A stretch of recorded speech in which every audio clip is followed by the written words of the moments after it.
திடீர் அதிர்ஷ்டங்களை அள்ளித்தரக்கூடிய சுக்கிர பகவானை ராசி அதிபதியாக கொண்ட துலாம் ராசி அன்பு சொந்தங்களுக்கு வணக்கங்க. தலைப்பை பார்த்திருப்பீங்க. ஜூலை 1 முதல் ஊரே பேசக்கூடிய 10 குட் நியூஸோட இந்த பதிவு உங்களுக்கு தொடங்குது.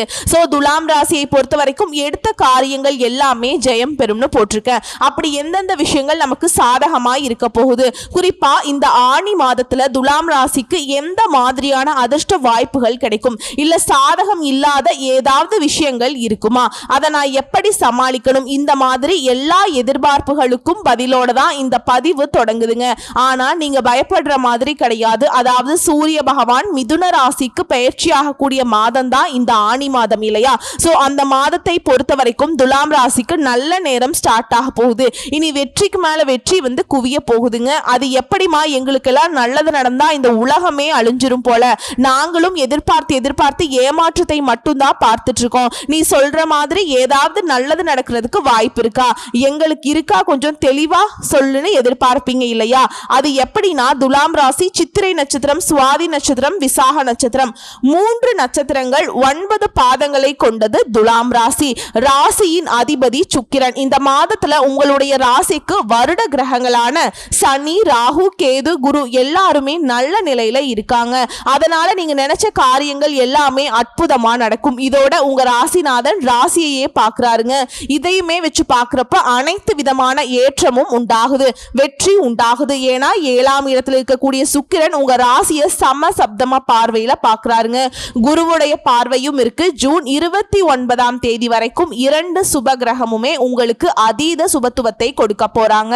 உடல் ஆரோக்கியத்துல நல்ல ஏற்றம் இருக்கும். தீர்க்கமான சிந்தனை உண்டாகும். எடுத்த காரியங்கள் அனைத்துமே வெற்றி அடையும். இதோட வெளிநாடு போகக்கூடிய யோகம் அமையும். ஏன்னா சுக்கிரன் குரு 2 பேருமே இணைந்து உங்க ராசியை பார்க்கறாங்க. எடுத்த காரியங்கள் அனைத்திலையுமே வெற்றி பெறுவீங்க. நீங்க நினைச்ச காரியங்கள் நிச்சயமா நடக்கும். ஏன்னா 9ஆம் இடத்துல குரு இருக்காருங்க. வெளிநாடு போயிட்டு படிக்கணுங்கிற யோகம் இருக்கு. உங்களுக்கு சேர வேண்டிய அனைத்து விதமான சொத்துக்களோ பணங்களோ ஏதாவது ஒரு வாய்ப்புகளோ பதவிகளோ எல்லாமே உங்களை தேடி வரும். உங்களுக்குங்கிறது உங்களுக்கானதாகவே தேடிட்டு வருங்க. நீங்க தேடி போகணுங்கிற அவசியமே கிடையாது. அதே போல தந்தையின் மூலமாக அதீத லாபம் வரக்கூடிய வாய்ப்பு அமைதுங்க. ஒட்டுமொத்தமா என்னடா இவ்வளவு நல்லது நடக்குதுன்னு பார்த்தோம்னா, 9ஆம் இடத்துல சூரியன் குரு புதனோட சேர்ந்திருக்கிறதுனால அனைத்து விதமான ஏற்றமும் உண்டாகுது. 9ஆம் இடத்துல புதன் ஆட்சி பெற்றிருக்கிறார். புதன் கூட இந்த குருவும் சூரியனும் 9ஆம் இடத்துல இருக்கிறது பெரிய விசேஷமான அமைப்பு தாங்க. ஜோதிட பார்க்கக்கூடிய விஷயம், பாக்கியங்கள் எல்லாமே அபரிவிதமா உண்டாக போகுது. இதோட ராசிக்கு 10ஆம் இடத்துல குரு போறப்ப புதிய காரியங்கள்ல ஈடுபடுவீங்க. புதிய தொழில் தொடங்கக்கூடிய அமைப்பு கூட இருக்கு. புத்திர பாக்கியம் கிடைக்கும். ராசிக்கு 5ஆம் இடத்துல குரு பார்க்கிறார். புத்திர பிராப்தம் இருக்கு. அதே போல 5ஆம் அதிபதி 5ஆம் இடத்துல இருக்கிறது இன்னும் சிறப்புங்க. குருவுடைய பார்வையும் சேர்ந்து வருது. சுக்கிரன் உங்க ராசியை பார்க்கிறது நல்ல ஏற்றமான காலம். இதுதான் அதெல்லாம் அப்படின்லாம் கிடையாதுங்க. எல்லாமே உங்களுக்கு சாதகமா இருக்கும். மனதளவுல, உடல் அளவுல, உறவுகள் வகையில, குடும்ப வகையில ஏதாவது ஒரு வகையில உங்களுக்கு சங்கடங்கள் இருந்தா அது சத்தியமா சொல்றேங்க, சூரிய பகவானுடைய கதிர்பட்டு விலகி போன பனி போல மறைந்து போகும். அது ஜூன் 29ஆம் தேதிக்கு 8ஆம் இடத்துல சுக்கிரன் மறைவதால செல்வாக்கு அதிகமாகும். எடுத்த காரியங்கள் எல்லாமே நிச்சயமா நிறைவேறும். இது தொடர்ந்து மாணவ மணிகளுக்கு முன்னேற்றமான காலகட்டம். இதோட உங்களுக்கு சந்திராஷ்டமம் இருக்கக்கூடிய காலங்கள்ல புதிய முயற்சிகளை தவிர்க்கணும், பயணங்களை தவிர்க்கணும். இதோட நீங்க உங்களால முடிஞ்சதுன்னா அருகில் இருக்கக்கூடிய ஏதாவது ஒரு கோயிலுக்கு துளசி செடியை வாங்கி கொடுக்கிறது ரொம்ப நல்லது. உங்களுடைய முயற்சிகள் கைகூடி வரும். தொழில அபரிவிதமான ஏற்றமும் லாபமும் உண்டாகும். அதே நேரம் துளசி செடியை வாங்கி கொடுக்கிறதுனாக்கா அந்த இடத்துல தாங்க, துளசி செடியில தான் நம்முடைய மகாலட்சுமி தாயார் வாசம் செய்றாங்க. சோ அந்த அம்சம் நிறைந்த செடியை நீங்க கோயிலுக்கு வாங்கி கொடுக்கிறது உங்களுக்கு தெய்வீக எண்ணங்களை அதிகப்படுத்தும், தெய்வ அனுகூலத்தை அதிகப்படுத்தும், பண வரவு அதிகமாகும், பொருளாதாரத்தில் நல்ல முன்னேற்றம் ஏற்படும், மிகுந்த வெற்றி கிடைக்கும், திருமண யோகம் கிடைக்கும், குழந்தை பாக்கியம் கிடைக்குங்க. எல்லாத்துக்கும் மேல துலாம் ராசிக்காரங்க லக்ஷ்மி நரசிம்மரை வழிபாடு செய்யறது அற்புதத்தை ஏற்படுத்தும். எல்லாமே நல்லா இருக்கே அப்படின்னு யோசிக்கக்கூடிய பட்சத்துல சின்ன சின்ன விஷயம் கூட உங்களுக்கு கோபத்தை ஏற்படுத்தும். சோ கோபத்தை கட்டுப்படுத்திக்கணும். கோபத்தை கட்டுப்படுத்திட்டா போதும், காரியங்கள் எல்லாமே சாதகமா முடியுங்க. எதிர்பாராத பண தேவை உண்டாகும். ஆனா அதை சமாளிக்கக்கூடிய வகையில பண வரவு இருக்கும். இதோட தொழில் ஸ்தானத்தை செவ்வாய் பார்க்கிறாருங்க. உத்தியோகத்தில் இருக்கவங்களுக்கு வேலையில கொஞ்சம் டென்ஷனும் வீண் அலைச்சலும் வந்து போகும். வீண் பகையும் உண்டாகலாம். இதனால எதை செஞ்சாலும் சரி, யார்கிட்ட பழக்க வழக்கங்கள் இருந்தாலும் சரி, வேலை செய்யக்கூடிய இடத்துலயோ குடும்பத்திலேயோ நட்பு வட்டாரத்திலேயோ அக்கம் பக்கத்திலேயோ எந்த இடத்துலையுமே கவனமா இருக்கிறது நல்லது. அதே போல தொழில் வியாபாரம் தொடர்பான காரியங்கள்ல பண வரவுங்கிறது எதிர்பார்த்ததை விட கொஞ்சம் அதிகமாகவே கிடைக்குங்க. ஆனா கொஞ்சம் அலைச்சலோடு சேர்ந்து வரும். கடன் விஷயங்களை கொஞ்சம் பார்த்து சூதானமா இருந்துக்கோங்க. புதிய நபர்களுக்கு பொருளை கொடுக்கறது வாங்குறது எல்லாத்தையும் ரொம்ப உஷாரா இருந்துக்கோங்க. எதை பேசி வந்தாலும் சரி, பேச்சுல ரொம்ப கவனம் தேவை, நிதானம் தேவை. வாழ்க்கை துணையுடைய உடல் ஆரோக்கியத்துல கவனம் வச்சுக்கோங்க. இதோட குடும்பத்துல இருக்கவங்க திடீர்னு உங்களுக்கு டென்ஷன் கொண்டு வருவாங்க. சோ அதுலயுமே கவனமா இருங்க. யார் என்ன செஞ்சாலும் சரி, துலாம் ராசி செய்ய வேண்டிய ஒண்ணே ஒண்ணு என்ன தெரியுங்களா? இவங்க எல்லாருமே நம்மளுடைய பொறுமையை ரொம்ப சோதிக்கிறாங்க. ஸோ நம்முடைய பொறுமையை மட்டும் நம்ம என்னைக்கும் கைவிடக்கூடாதுங்கிறத மட்டும் மனசில் வச்சுக்கிட்டிங்கன்னா யார் என்ன செஞ்சாலும் உங்களுக்கு அது பெருசாக பாதிப்பு கொடுக்காதுங்க. நீங்களும் அழகாக சமாளிச்சிடலாம். அடுத்து பெண்களை பொறுத்த வரைக்கும் குறிப்பாக துலாம் ராசி பெண்கள் எல்லாம் கோபத்தை கட்டுப்படுத்தியே ஆகணும். ஏன்னா காரியமே கெட்டு போயிடும். கோபத்தை கட்டுப்படுத்தணும்னா மட்டும்தான் காரியங்களை சாதிக்க முடியும். எதிர்பார்த்த நல்ல தகவல் வரும். சொத்துக்களை அடைவதில் தடைகளை தாண்டி அடைவீங்க. உயர் நிலையில் இருக்கிறவங்க கிட்ட மன வருத்தம் ஏற்படுற சூழல் இருக்கு. அதனால மேலே இருக்கவங்க கிட்ட பகை பாராட்ட வேண்டாம். உடல் ஆரோக்கியத்துல கவனம் இருக்கட்டும். வண்டி வாகனத்துல போறப்ப பார்த்து சூதானமா இருங்க. அதே போல வண்டி வாகனங்களை சீர் செஞ்சு வச்சுக்கோங்க. இல்லனா திடீர்னு நமக்கு செலவு வச்சிரும். அதே போல நம்ம போகக்கூடிய காரியங்கள் தடைப்படுறதுக்கு வாய்ப்பு இருக்கு. சரிங்களா? அதே போல அரசியல் தொழில் இருக்கவங்களுக்கு எதிர்பார்த்த பண வரவு இருக்கும். உங்களுக்கு தேவையான வசதி வாய்ப்புகள் பெருகும். எதை செஞ்சாலும் சரி ஒரு ஆர்வத்தோடு செய்வீங்க. தொழில் வியாபாரம் சிறப்பா நடக்கும். எதிர்பார்த்த கடன் உதவி கிடைக்கும். பழைய சிக்கல்களை இப்ப தீர்க்க போறீங்க. ஆனா எக்காரணத்தை கொண்டும் துலாம் ராசி மட்டும் துவண்டு போகவே மாட்டீங்க. ஏன்னா சாதுரியமாக பேசி சமாளிக்கிறதுல நீங்க வல்லவர்கள். அது உங்களுக்கு இந்த மாதத்துல சிறப்பா வேலை செய்யுங்க. இப்ப துலாம் ராசிக்காரர்களுக்கு இந்த ஆணி மாதம்ங்கிறது எப்படிப்பட்ட மாதமா இருக்க போகுது? ஒரு பொதுவா ஒரு குட்டியா ஒரு விளக்கம் பார்த்திருக்கோம். இப்ப தனிப்பட்ட முறையில துலாம் ராசிக்குரிய ஒவ்வொரு நட்சத்திரத்துக்குமே இந்த ஆணி மாதம் எப்படிப்பட்ட மாதமா இருக்க போகுது? சித்திரை நட்சத்திரம் 3ஆம் பாதம் 4ஆம் பாதம், சுவாதி நட்சத்திரம் விசாக நட்சத்திரம் 1ஆம் பாதம் 2ஆம் பாதம். துலாம் ராசினாவே மற்றவங்களுடைய துன்பத்துக்கு தோள் கொடுக்கக்கூடிய ராசி தாங்க. உங்களை பொறுத்த வரைக்கும் சித்திரை நட்சத்திரம் 3ஆம் பாதம் 4ஆம் பாதம் இந்த நட்சத்திரத்தை சேர்ந்தவங்க தைரியத்தோடு செயல்பட்டு நினைச்சதை சாதிக்கக்கூடியவங்க. உங்களுக்கு இந்த ஆணி மாதம்ங்கிறது யோகமான மாதம். ஏன்னா லாபஸ்தானத்துல சஞ்சரிக்கக்கூடிய செவ்வாயும் கேதுவும் இதுவரையிலும் உங்களுக்கு இருந்த நெருக்கடிகளை இல்லாம செய்யறாங்க. பண வரவை அதிகரிச்சு கொடுக்கறாங்க. செய்து வரக்கூடிய வியாபாரத்தில் இருந்த தடைகளை விலக்கி வைக்கிறாங்க. முடங்கி கிடந்த தொழில முன்னேற்றத்தை உண்டாக்குறாங்க.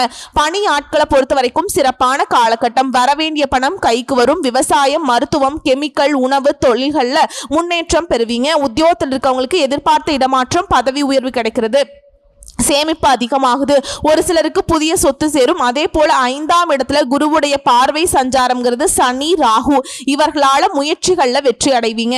பிள்ளைகளுடைய நலன்ல அக்கறை கூடுது. குழந்தை பாக்கியத்துக்காக ஏங்கியவர்களுக்கு, தவம் இருந்தவர்களுக்கு அந்த ஏக்கங்கள் நிறைவேற போகுது. குடும்பத்துல சுபிக்ஷம் உண்டாகுது. பெரிய மனிதர்களுடைய சந்திப்பு வேண்டுதல்களை நிறைவேற்றுவீங்க. காலம் சாதகமாக இருக்கும். கோவிலுக்கு போயிட்டு வருவீங்க குடும்பத்தோட. இதை அடுத்து பெண்களை பொறுத்த வரைக்கும் உங்களுடைய நிலையில நல்ல முன்னேற்றம் இருக்குங்க. உங்களை பொறுத்த வரைக்கும் அதிர்ஷ்டம் தரக்கூடிய நாட்கள் ஜூலை மாதம் 6, 9, 15 இந்த நாட்களை உங்களுடைய சுப காரியங்களோட தொடக்கத்துக்கு பயன்படுத்துங்க. நல்லதே நடக்கும். சோ உங்களை பொறுத்த வரைக்கும் பரிகாரம் அணு தினமும் திருத்தணி முருகப்பெருமானை வழிபாடு செய்ய நன்மைகள் உண்டாகும். இதை அடுத்து சுவாதி நட்சத்திரம். எங்கேயுமே எதிலையுமே முதலிடத்தில் இருக்கணும்னு நினைக்கக்கூடிய உங்களுக்கு இந்த ஆணி மாதம் அதிர்ஷ்டமான மாதம் தாங்க. பாக்கிய குருவுடைய பார்வையால 5ஆம் இடத்துல ராகுவும் சனியும் சஞ்சாரம் பண்றாங்க. இதனால குடும்பத்தில் இருக்கக்கூடிய குழப்பங்கள் விலகுது. பூர்வீக சொத்துக்களை ஏற்பட்டிருந்த பிரச்சனைகள் முடிவுக்கு வருது. பிள்ளைகளால பெருமைகள் உண்டாகுது. குழந்தை பாக்கியத்துக்காக காத்துட்டு இருக்கவங்களுக்கு எதிர்பார்த்த நல்ல தகவல் கிடைக்கும். உங்களுடைய செல்வாக்கு அதிகமாகும். பெரிய மனிதர்களுடைய ஆதரவு உண்டாகுது. சிலருக்கு புதுசா இடம் வீடு வாங்கக்கூடிய யோகம் இருக்கு. இது மட்டும் இல்லாம புதன் சாதகமா சஞ்சாரம் பண்றாரு. இந்த காலகட்டத்தில் உங்களுடைய கனவுகள் நனவாகுது. எதிர்பார்த்த ஒப்பந்தங்கள் கிடைக்குது. வரவேண்டிய பணம் கைக்கு வருது. அரசு வழி முயற்சிகள் சாதகமாகுதுங்க. நினைச்சதை சாதிக்கக்கூடிய நிலை உண்டாகுது. லாபஸ்தான சஞ்சாரம் பண்ணக்கூடிய செவ்வாய் கேதுவால தொட்டதெல்லாம் பொன்னாக மாறுது. நினைச்சது எல்லாமே நடந்தேறும். வருமானம் பல வழியில வர ஆரம்பிக்கும். கடன்காரர்களால உங்களுக்கு ஏற்பட்டிருந்த நெருக்கடிகள் விலகும். குடும்பத்துல ஏற்பட்ட பாதிப்புகள் குழப்பங்கள் விலகுது. வெளிநாடு போகக்கூடிய முயற்சிகள் சாதகமாகுது. இது மட்டும் இல்லாம சப்தமஸ்தானத்துல சுக்கிரனுடைய சஞ்சரிப்புங்கிறது ஆண்களா இருந்தாக்கா பெண்களாலையும், பெண்களாக இருந்தீங்கன்னா ஆண்களாலையும் இருந்த சங்கடங்கள் இப்ப விலகும். இருந்தாலும் யாரையுமே அவ்வளவு சீக்கிரம் நம்பிடாதீங்க. மத்தவங்க உங்களுக்கு நன்மையை ஏற்படுத்துவாங்கிறதுல கொஞ்சம் சந்தேகம்தான். அதே போல பொன் பொருள் சேரும். கணவன் மனைவிக்கிடையே இணக்கம் உண்டாகுது. திருமண வயதில் இருப்பவர்களுக்கு நல்ல வரன் அமையும். உங்களுடைய செல்வாக்கு அந்தஸ்து ஒட்டுமொத்தமா உயர்வுக்கு போகுது. மாணவர்களை பொறுத்த வரைக்கும் படிப்புல அக்கறை கூடுது. விவசாயிகளுக்கு லாபம் உண்டாகுது. உழைப்பாளர்கள் ஆண்கள் பெண்கள் தனியார் துறை அரசாங்கத்துறை யாராக இருந்தாலும் சரி ஒருத்தர் கீழே கை கட்டி சம்பளம் வாங்குனீங்க அப்படின்னா சங்கடங்கள் விலக போகுதுங்க. உங்களை பொறுத்த வரைக்கும் அதிர்ஷ்டம் தரக்கூடிய நாட்கள் ஜூலை 4, 13, 15. இந்த நாட்களை உங்க சுபகாரியங்களோட தொடக்கத்துக்கு பயன்படுத்துங்க. நல்லதே நடக்கும். உங்களை பொறுத்த வரைக்கும் பரிகாரம் பத்ரகாளி அம்மனை வழிபாடு செய்ய சங்கடங்கள் நீங்கும். அடுத்து விசாக நட்சத்திரம் 1ஆம் பாதம் 2ஆம் பாதம் 3ஆம் பாதம். எதிர்காலத்தை மனசுல வச்சுக்கிட்டு செயல்படும் உங்களுக்கு முன்னேற்றமான மாதம். ஞானக்காரகன் குரு பாக்கியஸ்தானத்துல சஞ்சாரம் பண்ணி உங்க ராசியை பாக்குறாருங்க. இருட்டில் இருக்கக்கூடிய உங்களை வெளிச்சத்துக்கு கொண்டு வராருங்க. உடல்நிலையில மாற்றம் வருது. இப்படி செல்வாக்கு அந்தஸ்து உயருதுங்க. அரசியல்வாதிகளுக்கு புதிய பொறுப்புகள் பதவிகள் கிடைக்குது. பணியாளர்களுக்கு எதிர்பார்த்த இடமாற்றம் பதவி உயர்வு உண்டாகுது. புதிய தொழில் தொடங்கக்கூடிய முயற்சிகள்ல வெற்றி உண்டாகுது. பெரிய மனிதர்களுடைய ஆதரவு கிடைக்குது. தெய்வ அனுகூலம் உண்டாகுது. திருமண வயதில் இருப்பவர்களுக்கு நல்ல வரன் அமையுது. முயற்சி ஸ்தானத்துக்குமே குருவுடைய பார்வை இருக்கிறதுனால எடுக்கக்கூடிய முயற்சிகள் எல்லாமே வெற்றியாக மாறுது. பூர்வ புண்ணிய ஸ்தானத்துல சஞ்சரிக்கக்கூடிய ராகு சனி குருவை பாக்குறாங்க. இதுவரைக்கும் குடும்பத்தில் இருக்கக்கூடிய நெருக்கடிகள் பிள்ளைகளால ஏற்பட்டிருந்த பிரச்சனைகள் சொத்துல உண்டான தகராறு எல்லாமே விலகுதுங்க. விருப்பங்கள் பூர்த்தியாகுது. சிலருக்கு புதிய சொத்து வாகனம் சேரும். மாணவர்களுக்கு படிப்புல அக்கறை உண்டாகுது. குடும்ப வியாபாரம் தொழில எல்லா விதங்களையும் முன்னேற்றத்தை பார்க்க போறீங்க. லாபஸ்தானத்துல சஞ்சாரம் பண்ணக்கூடிய கேது செவ்வாய் வருமானத்தை உண்டாக்குறாங்க. வசதி வாய்ப்புகள் அதிகமாகுது. சேமிப்பு உயருது. தைரியமாக செயல்பட்டு நினைச்சதை சாதிக்க போறீங்க. பெண்களை பொறுத்த வரைக்கும் நீண்ட நாள் கனவுகள் நனவாகுது. தனியார் நிறுவனத்துல பயத்தோடு பணியாற்றி விட்டு வந்த உங்களுக்கு பயம் போகும். வேலையில் இருந்த நெருக்கடிகளுமே நீங்க போகுது. இதோட உங்களுக்கு அதிர்ஷ்டம் தரக்கூடிய நாட்கள் அப்படின்னு பார்த்தோம்னா ஜூன் மாதம் 30ஆம் தேதி, ஜூலை 3, 6, 12, 15. இந்த நாட்களை உங்களுடைய சுப காரியங்களோட தொடக்கத்துக்கு பயன்படுத்துங்க. நல்லதே நடக்கும். உங்களை பொறுத்த வரைக்கும் பரிகாரம் அணு தினமும் மகாலட்சுமி தாயாரை வழிபாடு செய்ய வாழ்க்கையில வளம் உண்டாகும். முடியாத பட்சத்துல வெள்ளிக்கிழமைகள்லயாவது இந்த தெய்வத்துக்கு வழிபாடு வைக்க நீடித்த நிலைத்த செல்வம் செல்வாக்கு கிடைக்கும். சோ இப்ப வரைக்கும் பார்த்தது நம்முடைய துலாம் ராசிக்காரர்களுக்கு இந்த ஆணி மாதம் பொதுவா எப்படி இருக்கும், தனிப்பட்ட நட்சத்திரத்துக்கு எப்படி இருக்கும் எல்லாத்தையும் தெளிவா பார்த்திருக்கோம். இப்ப பொதுவான பரிகாரம் மற்றும் வழிபாடு மாரியம்மன வெள்ளிக்கிழமைகளை தீபமேற்றி வழிபாடு செய்ய சகல நன்மைகளும் உண்டாகும். தடை தாமதங்கள் நீங்கும். உடல் ஆரோக்கியம் மேம்படும். குடும்பத்துல ஒற்றுமை பலப்படும். சுபிக்ஷம் உண்டாகும். உங்களை பொறுத்த வரைக்கும் அதிர்ஷ்ட கிழமைகள் புதன் மற்றும் வெள்ளி. சோ இந்த நாட்களை நீங்க செய்யக்கூடிய எந்த வேலையாக இருந்தாலும் சரி நீங்க நினைச்சதை விட அதீத நல்ல பலன்கள் கொண்டு முடியும். சோ எப்படி பார்த்தாலும் சரி 100க்கு 98% துலாம் ராசிக்காரர்களுக்கு இந்த ஆணி மாதம் அதிர்ஷ்டத்தை அற்புதத்தை அனுகூலத்தை நீங்க எதிர்பார்க்காத அளவுக்கு உயர்வை தரக்கூடிய மாதமா அமைஞ்சிருக்கு. வாய்ப்பை பயன்படுத்திக்கோங்க. வாழ்த்துக்கள். சிறப்பா இருக்கும்.